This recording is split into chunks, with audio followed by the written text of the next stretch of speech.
del 1 al 4. Nehemías 1, versículos del 1 al 4. Y a medida que lo encuentres, se pone en pie en reverencia a la palabra del Señor para leer su bendita palabra. Nehemías capítulo 1, versículos del 1 al 4. Ahí se van poniendo en pie los hermanos. Gloria a Dios. Dice la palabra del Señor así: palabras de Nehemías, hijo de Acalías.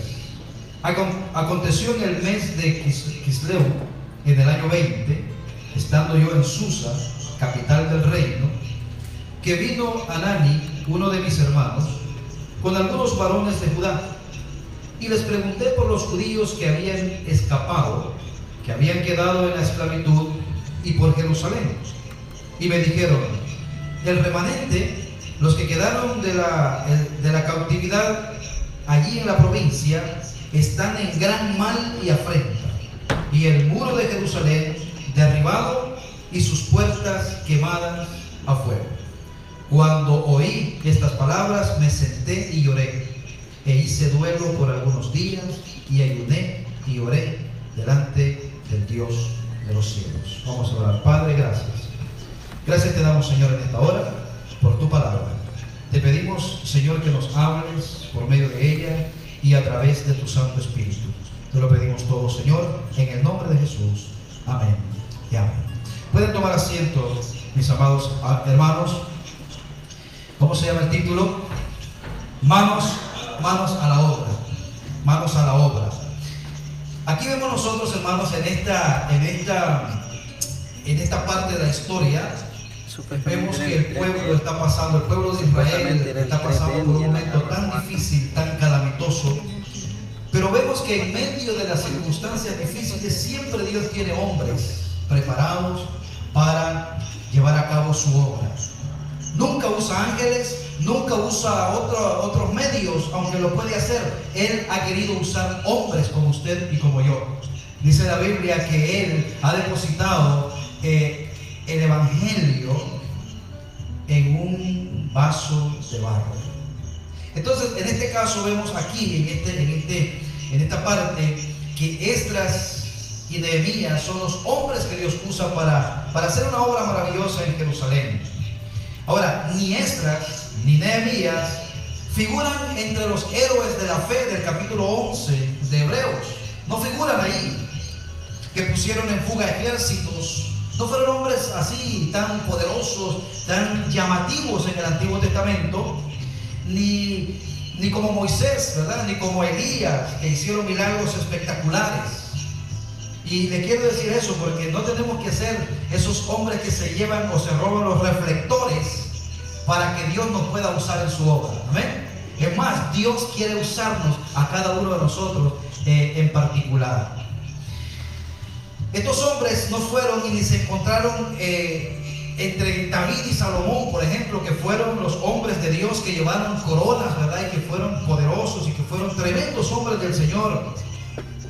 Pero su obra, la obra de Nehemías y la obra de Esdras, en muchos aspectos fue superior a la de Salomón y a la de David. Y vamos a ver por qué. De Salomón se nos dice que edificó un templo. Hermano, es bien interesante porque antes que Salomón edificara un templo, David, su padre, había querido edificarle un templo a Dios. David había sido tan próspero y su reinado había avanzado tanto, había habido tanta conquista y tanta riqueza, que fueron los tiempos de gloria del pueblo de Israel. Y un día David dice: yo vivo en una mansión, yo tengo un palacio, ¿por qué no hay? Y nosotros andamos y la presencia de Dios habita en el tabernáculo. ¿Por qué no hacerle una casa al Señor? El templo, que estaba dentro de los planes de Dios. Pero le dijo el Señor: tú no me lo harás, David, porque tú has derramado mucha sangre. Pero ¿sabes qué? Tu sucesor, tu hijo, él edificará un templo para mí. Y fue uno de los templos más hermosos de Jerusalén, lleno de oro, y lleno de plata, y lleno de tantas cosas hermosas, que fue el asombro y la admiración de todas las naciones. Quizá era considerado como una de las 7 maravillas del mundo, el templo. Salomón engrandeció a Jerusalén y le engalanó con palacios, mansiones suntuosas. Pero Salomón, en este caso, a diferencia de Nehemías y Esdras, Salomón tenía para él los tesoros fabulosos, tenía el dinero, tenía las construcciones, tenía los arquitectos, tenía los obreros. Pero vamos a ver, hermanos, que estos hombres de los que vamos a hablar, Esdras y Nehemías, fueron hombres que sin tener esos recursos, solamente un corazón dispuesto para servir al Señor, eso les bastó para que Dios hiciera la obra en medio de ellos. Nosotros no tenemos que tener grandes cantidades de dinero, no necesariamente tenemos que tener grandes edificios. Lo que sí tenemos que tener es un corazón sometido a la voluntad de nuestro Padre Celestial. Amén. Es lo único que se necesita, porque la obra la hace el Señor. Mientras que Esdras y Nehemías apenas pudieron hacer uso de algunos escasos medios y realizaron su obra en medio de las más adversas circunstancias. No tiene que haber un ambiente cómodo para servirle al Señor. Es más, en medio de las circunstancias podemos servirle al Señor. La Jerusalén que Nehemías y Esdras tuvieron que reconstruir, porque se había perdido todo el esplendor del templo de Salomón, era una ciudad que estaba totalmente en ruinas. Las invasiones y los bloqueos militares la habían demolido. Y usted léase Esdras, Nehemías y Esdras, y se va a dar cuenta de lo que estamos hablando. En la iglesia tuvimos un curso de liderazgo que hablamos de todo ese capítulo. ¿Cuántos estuvieron ahí? Levanten su mano. Nehemías. Sí, allá, por allá, ahí. Ahora, cuando un remanente regresan del exilio de Babilonia, encuentran apenas ruinas y escombros de toda esa gloria y de todo ese templo y de todo eso que había en esa gran ciudad. Encuentran solamente ruinas y escombros. Las cosas habían cambiado. Ya no era ese tiempo, ¿verdad? Mientras que en el tiempo de los reyes, las naciones vecinas venían a Jerusalén, venían a ver, incluso a escuchar la sabiduría de Salomón. Y cuando llegaban ahí traían grandes tesoros que le regalaban al rey, y era una prosperidad tan grande. Pero en este caso todo eso había desaparecido. Ya no había una amistad buena. En días de Esdras y Nehemías ocurría todo lo contrario. Todos eran enemigos que se oponían a la restauración de la ciudad. Pero a pesar de todo ello, mis amados hermanos, un pequeño pueblo dirigido por la mano del Señor, pudieron restaurar los muros y edificar nuevamente. Aquí hay una pregunta que nosotros tenemos que hacernos. ¿En qué consistió el secreto de su triunfo? ¿En qué? ¿Cómo pudo prosperar la obra? Porque ¿cómo se llama el título? Manos a la obra. Y le he dado todo este recuento y le he puesto dos circunstancias totalmente opuestas para que se dé cuenta que el Señor salva, el Señor sana, aún en medio de las circunstancias. Si leemos cuidadosamente, hermano, los dos libros, Esdras y Nehemías, hablan de estos varones y de estos hombres que se pusieron a la orden y en las manos del Señor. Punto número 1. La obra de una iglesia prospera cuando despiertan los dormidos. Eso es interesante. ¿Alguien se está durmiendo? Ahorita no, ¿verdad? Ya despertaron. La obra del Señor, la obra de la iglesia prospera cuando despiertan los dormidos. Vamos a ver qué dice Esdras, capítulo 1, versículo 5. Dice, vamos a leerlo juntos. Vamos. Entonces se levantaron los jefes de las casas paternas de Judá y de Benjamín, y los sacerdotes y levitas, todos aquellos cuyo espíritu despertó Dios para subir a edificar la casa de Jehová, la cual está en Jerusalén. Si los despertó es porque estaban dormidos. Ahora, hermanos, cuando una obra se estanca, no es porque Dios no tiene la intención de seguir bendiciendo, sino es porque a veces los obreros están y Dios tiene que despertarlos. Créeme que he orado por eso. Estamos en un camino maravilloso como iglesia, pero nosotros tenemos que hacer más de lo que estamos acostumbrados a hacer. Hay mucho más que hacer en la obra del Señor. Se levantaron todos aquellos cuyo espíritu despertó Dios. Si Dios a usted no lo despierta, nosotros podemos hacer aquí comida todos los días, pagarle la renta a usted, hacer de muchas cosas que atraen a la gente, pero si no es Dios quien despierta el corazón, nosotros nada podemos hacer. Amén. Hay algo muy interesante aquí. Fíjense que el pasaje nos dice que se levantaron los más capacitados. Porque cuando se trata de ir a la obra, uno dice, ¿y qué puedo hacer? Yo no soy capaz de hacer algo. No, tampoco dice que se levantaron todos los líderes. A la convocatoria respondieron todos aquellos cuyo espíritu Dios despertó. Le voy a decir una cosa, mi hermano querido. No ponga el llamado de Dios por debajo de sus circunstancias. Las circunstancias pueden cambiar, pero el llamado de Dios es el que tenemos que atender. Porque si vemos a los lados, no tendremos ánimo para seguir adelante. Es más, ya vamos a ver, a medida que avanzamos en el mensaje, que cuando usted se pone manos a la obra, empiezan los que quieren desanimarle para que no siga. Esa es mi oración, mi hermanos, esta tarde, que despertemos y pongamos manos a la obra. Que la iglesia cristiana, un nuevo corazón, despierte en el nombre del Señor. Nos unamos intencionalmente a la obra que el Señor nos ha encomendado. En el caso de Israel y Judá, mientras estaban dormidos, no hubo iniciativa ni movimiento. Mire, dormirse es muy peligroso. Y no quiero entrar en detalles, pero mucha gente ha muerto porque se durmieron en medio de una actividad. He escuchado casos de personas que manejan a medianoche unas maquinarias donde tienen que frenar a cierto tiempo porque están lanzando objetos donde son demolidos, y por dormirse se van con todo y máquina y se mueren triturados. He conocido los trágicos eventos en los trabajos de landscaping cuando están en esos árboles que los están demoliendo, personas que por no prestar atención se durmieron y se fueron en esas máquinas terribles. Yo quiero decirle una cosa, mis queridos hermanos: dormirse es muy peligroso. Es muy peligroso. Y hay muchas formas de dormirse. Hay muchas formas de dormirse, no solamente en la manera física, sino entreteniéndonos en cosas que no nos llevan a cumplir el propósito de Dios.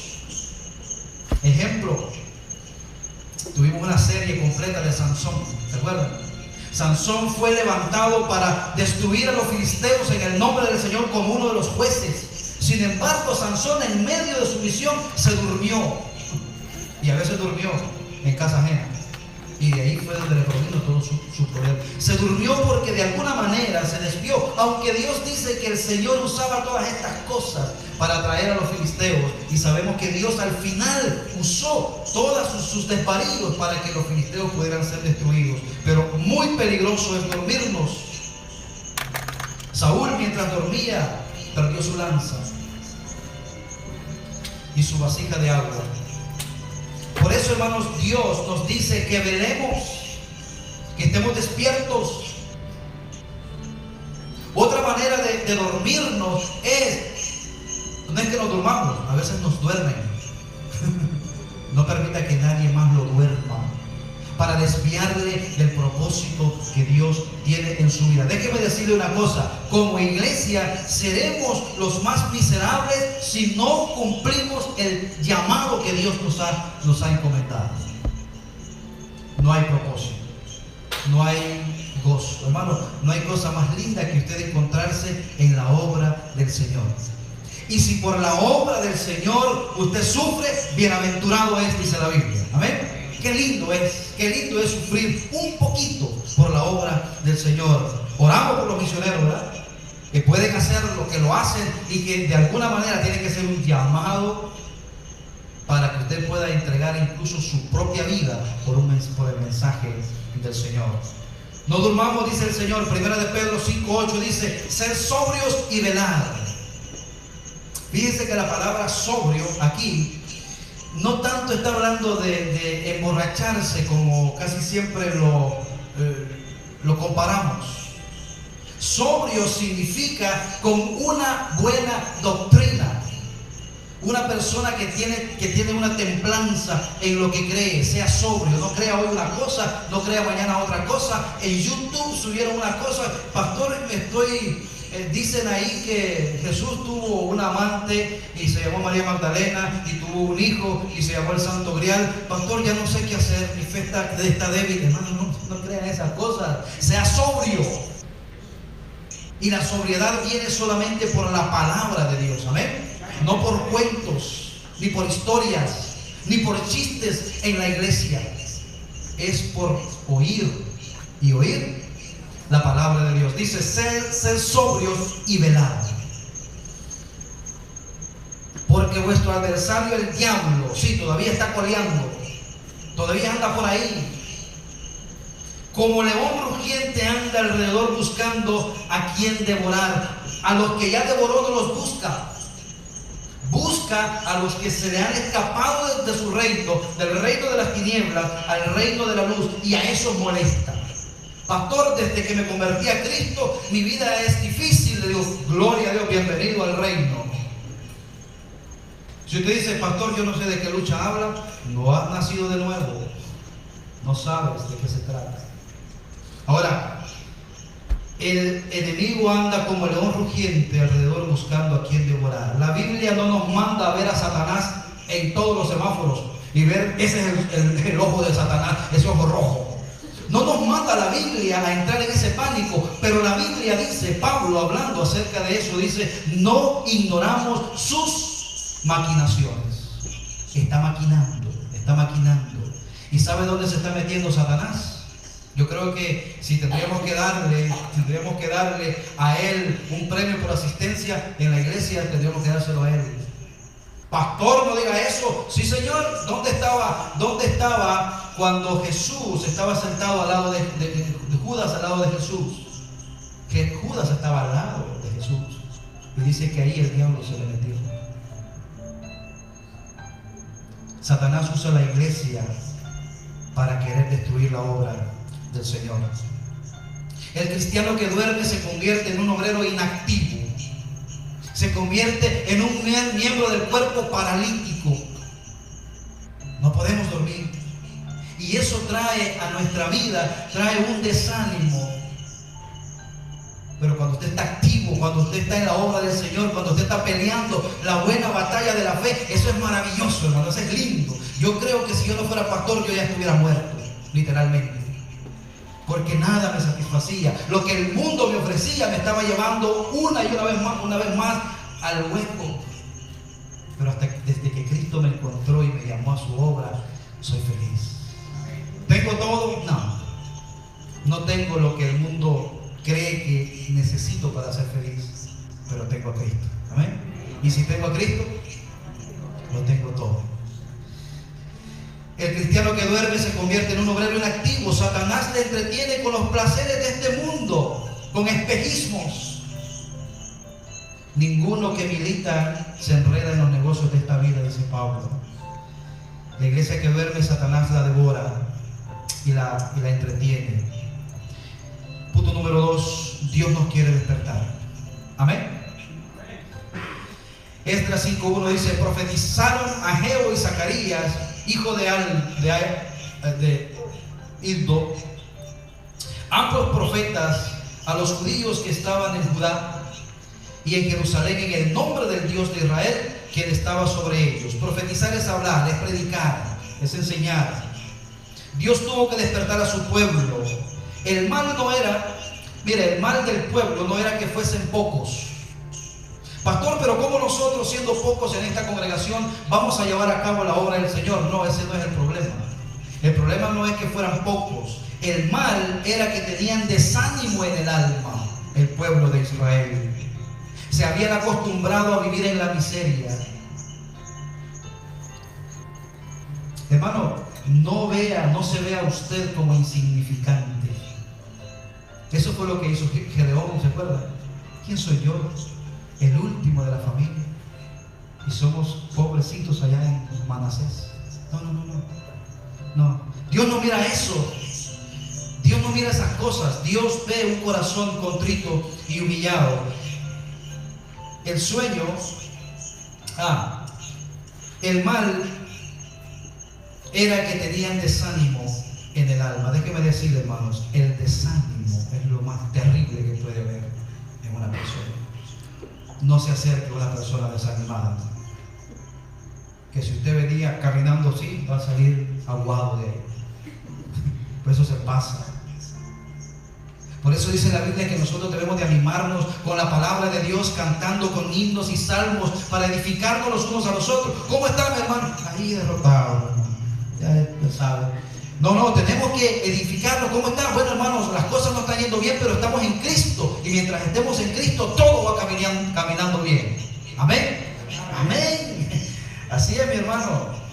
Mire, Nehemías 1:3 dice, y me dijeron, el remanente, los que quedaron de la cautividad allí en la provincia, están en gran mal y afrenta, y el muro de Jerusalén derribado y sus puertas quemadas a fuego. No hay cosa más terrible que llegar a un lugar donde todo está desolado, donde no hay vida.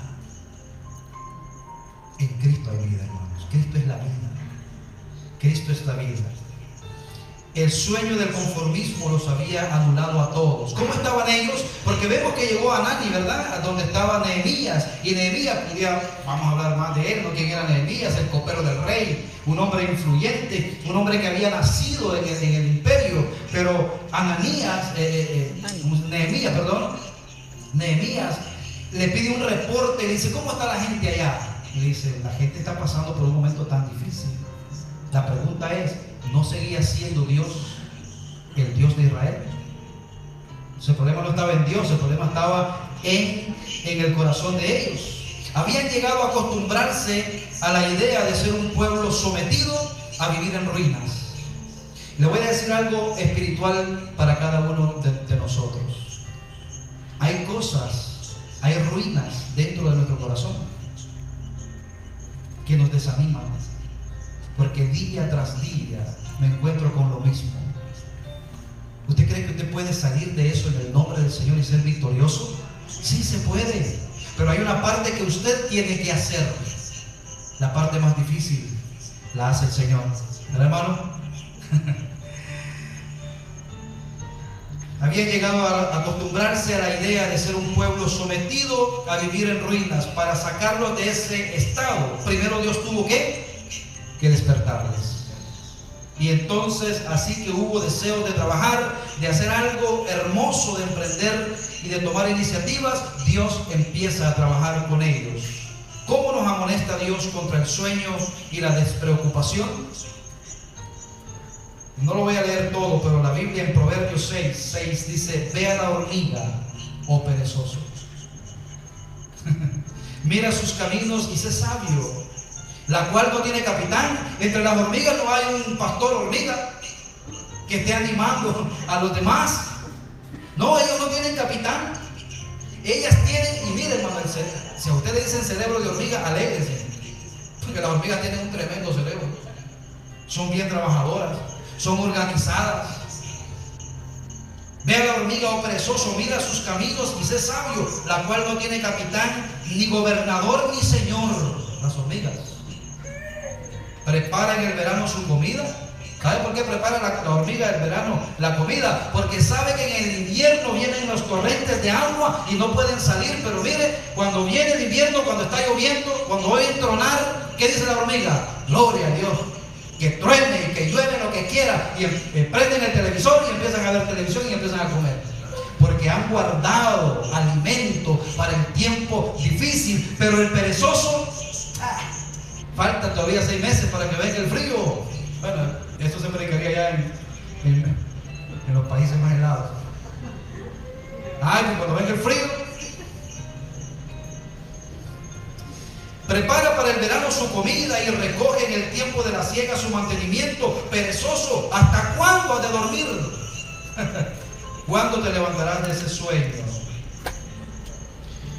Dios tiene que despertarnos, mis amados hermanos.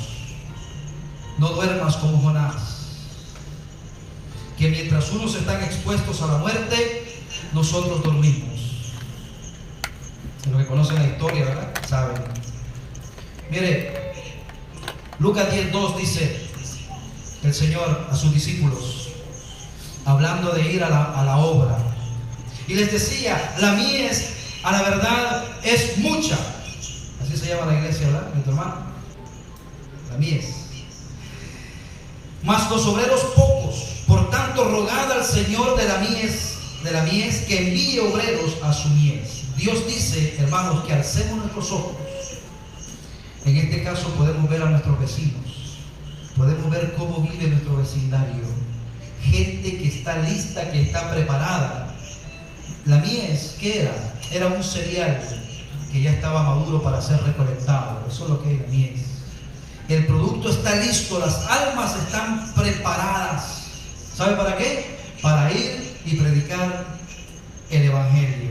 Debemos ir y predicar las buenas nuevas de salvación y dejar los resultados al Señor, que es quien convence de pecado, de justicia y de juicio. No convierta usted a nadie, porque usted sabe que nosotros no tenemos ese poder, pero sí tenemos el deber de ir y predicar el Evangelio.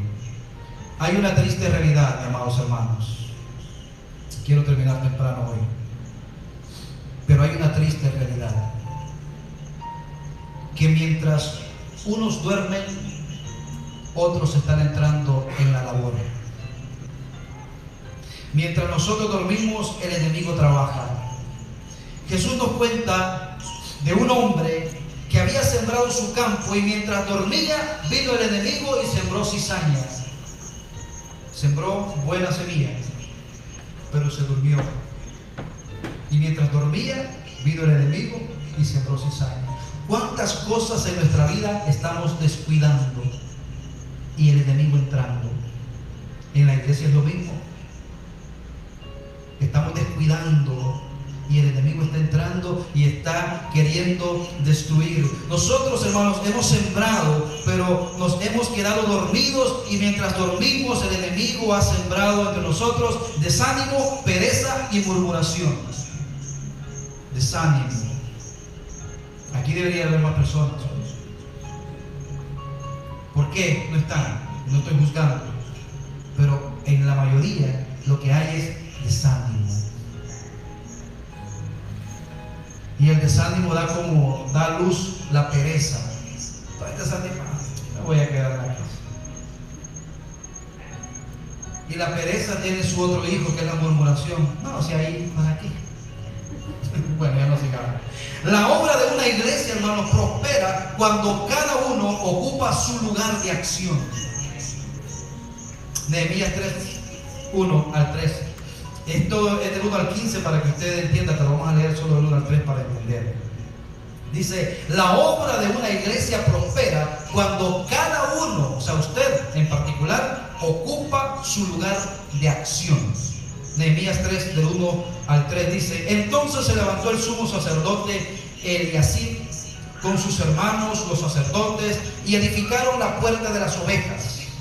Ellos arreglaron y levantaron sus puertas hasta la torre de Amea y edificaron hasta la torre de Ananeel. Junto a ella edificaron los varones de Jericó, y luego edificó Zacur, hijo de Amri. Los hijos de Sená edificaron la puerta del pescado. Ellos la enmaderaron y levantaron sus puertas con sus cerraduras y sus cerrojos. Quiero explicarles rápidamente qué había pasado. Para llegar acá, usted sabe que Nehemías tuvo que pasar por muchas cosas, pero aquí ya estamos llegando en el punto en que hay que trabajar. Si usted quiere, lea todos los capítulos de Nehemías, hermosísimo, y usted va a entender esto. Pero aquí están en acción. ¿Y sabe lo que el Señor lo guió a Nehemías? Le dijo: mira, no trabajes tú solo en el muro, que cada familia, donde quiera que esté, ella empiece a reparar la parte que le corresponde. Y así, cada quien trabajando en su parte, el muro será construido. ¿Y sabe qué? Todos serán parte de esa obra, que es lo que Dios quiere.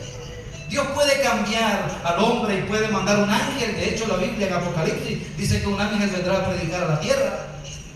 Pero Dios quiere que nosotros pongamos nuestra parte para que seamos parte activa de su obra en la tierra. Eso es lo que está diciendo. O esa es la idea que podemos sustraer de aquí. Todos trabajaron en el lugar que les correspondía. Hágase la idea que usted vive al lado de un muro destruido, cada familia nuestra, y usted empieza a reparar. Y le voy a decir una cosa: como uno quiere reparar la parte donde uno vive, uno quiere dejarlo bien fuerte, ¿verdad? Bien bonito. Y para que cuando venga una invasión no se lo hace del mejor material. Pero a veces hay negligencia. Un arquitecto que tenía a un albañil muy querido, y eran dueños de constructoras. Este hombre le dijo: yo quiero que me hagas una casita extra. Entonces le dijo: llévate. Entonces él se llevaba lo que no servía, los pedazos y todas estas cosas. Y ya cuando edificó su casa, así, yo no lo voy a hacer muy bien. Cuando realmente terminó la compañía y terminó todo, le dijo: ¿sabes qué? Te vamos a indemnizar y te vamos a regalar esta casa. Esa es tu casa. Y él dijo: si yo hubiera sabido que era para mí esta casa, yo la construía con los mejores materiales. Pero a veces creemos, ¿verdad?, que no tiene importancia. Estos hombres trabajaban en la parte del muro y dice que cada quien ponía su mejor esfuerzo. Yo no sé, hermano, pero usted hay una parte de su muro que usted tiene que trabajar. De su vida, de su familia, de su trabajo, de su carácter. Es lo que usted sabe lo que usted es, cuál es la parte del muro. Todos trabajaban en el lugar que les correspondía, hasta los sacerdotes se encargaron del lugar donde entraban las ovejas. El versículo 1, ¿verdad? Dice: todos tenemos una función específica en la obra del Señor. Lastimosamente, hermanos, no todos están interesados en la obra. Lastimosamente. No seamos como aquellos que no quieren trabajar. Mira lo que dice el 5. E inmediato a ellos restauraron los tecoitas, los de Tecoa, pero sus grandes no se prestaron para ayudar a la obra del Señor. Sus funcionarios dijeron: no, vayan ustedes, pero nosotros no. Siempre va a haber alguien que cuando se invita a la obra se cree superior y dice: no, eso es para ustedes. El servicio va ligado con la humildad, mis amados hermanos. Es lo que yo puedo entender de este versículo. El que sirve tiene que ser humilde, porque tiene que estar a la orden. Fíjense que hay un dilema que se da en las iglesias. No, yo le sirvo a Dios, a los hombres no. Pero si no te sometes a los hombres, tampoco sirves a Dios. Porque ¿a dónde está Dios? O sea, ¿dónde está? A menos que tú lo fabriques y digas: este es mi Dios y a Él me someto. Uno le sirve a Dios sirviéndole a la gente. Amén. Entonces, no existe tal idea de que yo le sirvo a Dios y no a los hombres. Es cierto.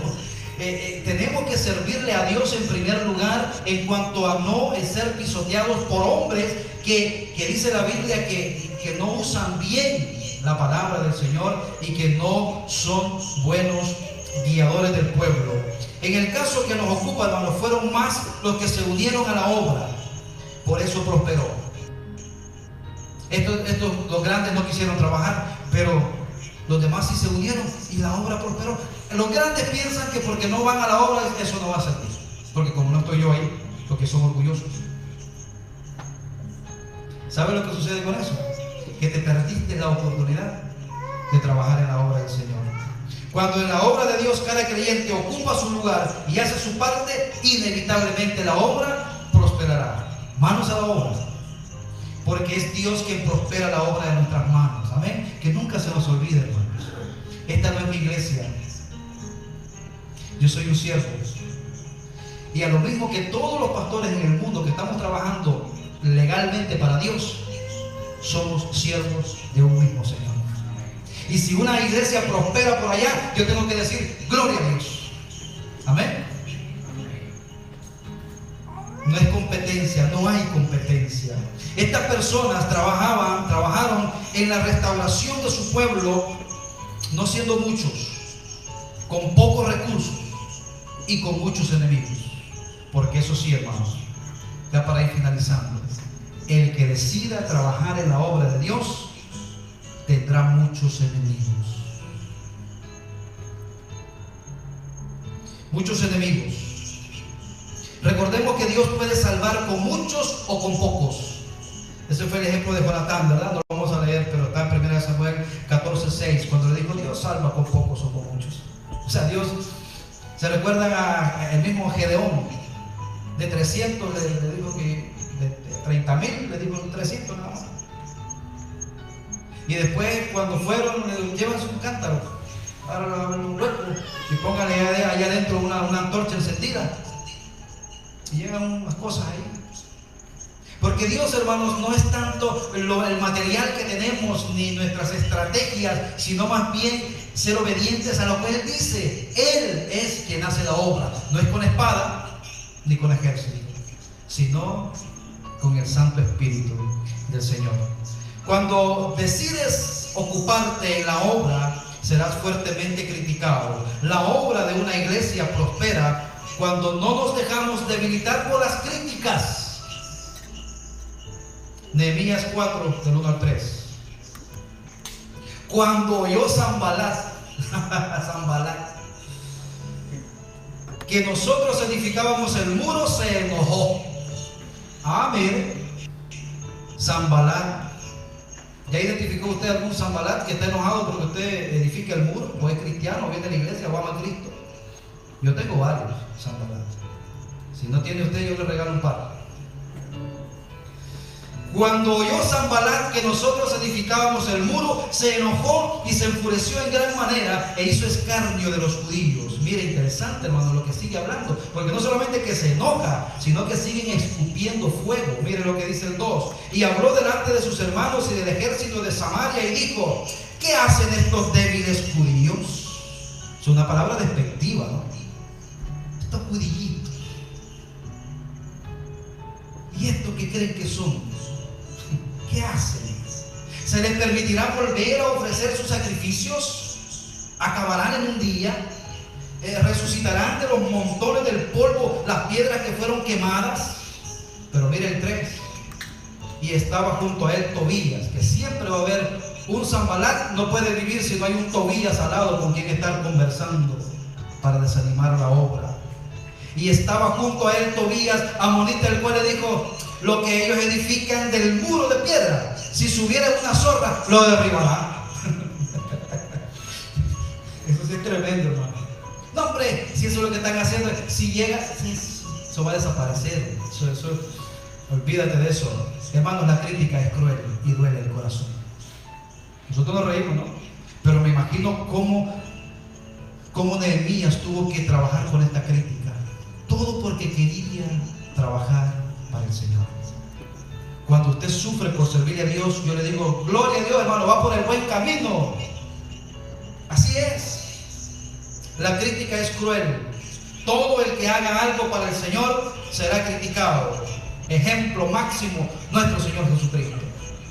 Yo veo al Señor, veo a sus discípulos, veo la iglesia en su historia, los primeros 320 y pico de años.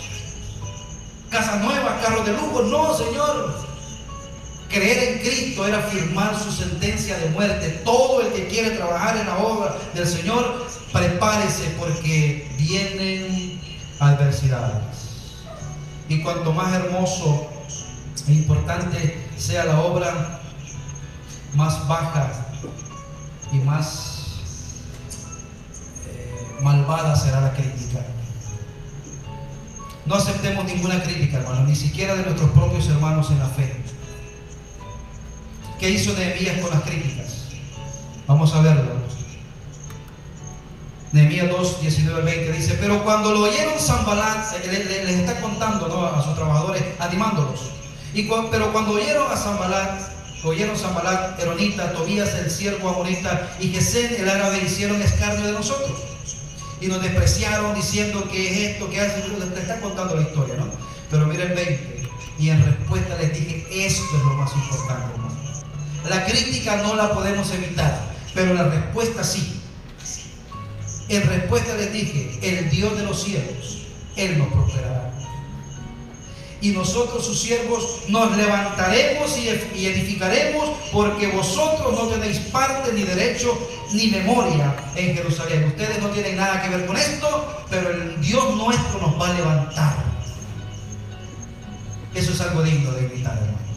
No peleen con Tobías y Sanbalat.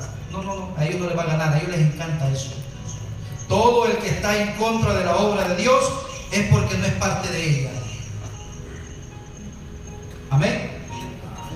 ¿Qué has hecho con las críticas de los que te censuraron cuando intentabas servir al Señor? ¿Qué has hecho? Y lo que hayas hecho es tu problema.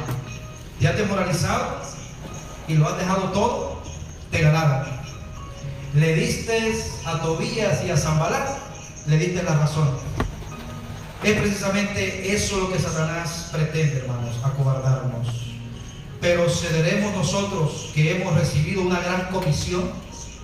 Nosotros no solamente hemos recibido una gran comisión, junto con la gran comisión hemos recibido y hemos tenido la promesa del respaldo de ese Dios todopoderoso, el que nos mandó ir y hacer discípulos a todas las naciones, bautizándoles en el nombre del Padre y del Espíritu Santo, enseñándoles todas estas cosas. Al final dice: he aquí, yo estoy con vosotros todos los días. Amén. El Señor está con nosotros. Conclusión del mensaje. Hemos visto que para prosperar la obra de una iglesia, primero Dios tiene que despertar a los que están dormidos. Segundo lugar, cada uno de nosotros debe de tomar su lugar de trabajo. Usted tiene un llamado y algo que tiene que hacer en la obra que solamente usted lo puede hacer. No debemos hacer caso a las críticas. Punto número 3. Solo así prosperará la obra que Dios nos ha confiado. Dios está despertándonos hoy, mis amados hermanos. Pregunta: ¿ocuparás el lugar que te corresponde? Cierra tus ojos por un momento. Y estas preguntas, y contéstaselas al Señor. ¿Ocuparás el lugar que te corresponde? ¿Ya sabes cuál es el lugar que te corresponde en la iglesia? A lo mejor lo hemos abandonado. ¿Harás caso a las críticas? Ahí Dios no se mete. Esa es cosa tuya. Si no hacemos la obra de Dios, hermanos, la obra que Dios nos ha encomendado, vendrán otros y sembrarán el error. Estamos rodeados de muchas sectas que quieren ganar terreno. Por eso te digo hoy en el nombre del Señor: manos a la obra. Tú puedes decir al Señor: heme aquí, Señor, envíame a mí. No tengo que ser un experto, no tengo que ser un licenciado, un graduado. Simplemente, Señor, tengo que decirte: heme aquí, Señor, envíame a mí. Haz tu obra en mí, Señor. Gracias. Gracias, porque si estoy sentado aquí esta tarde es porque el mensaje es para mí. Y también porque sé que tienes de mí misericordia. Ayúdame, Señor, a despertar del sueño y a unirme a tu iglesia para juntos con mis hermanos poder llevar adelante esta gran comisión. Te doy gracias, Padre, en el nombre de Jesús. Amén y amén. Vamos a terminar, amados hermanos, poniéndonos en pie, entonando una alabanza al Señor, y luego nos saludamos brevemente, y me gustaría que se quedaran un poquito más para escuchar al misionero con nosotros. Siempre es edificante y hermoso. ¿Cuántos se van a quedar? ¿Cuántos se van? Bueno, ya lo estoy vigilando. Vamos a cantarle al Señor.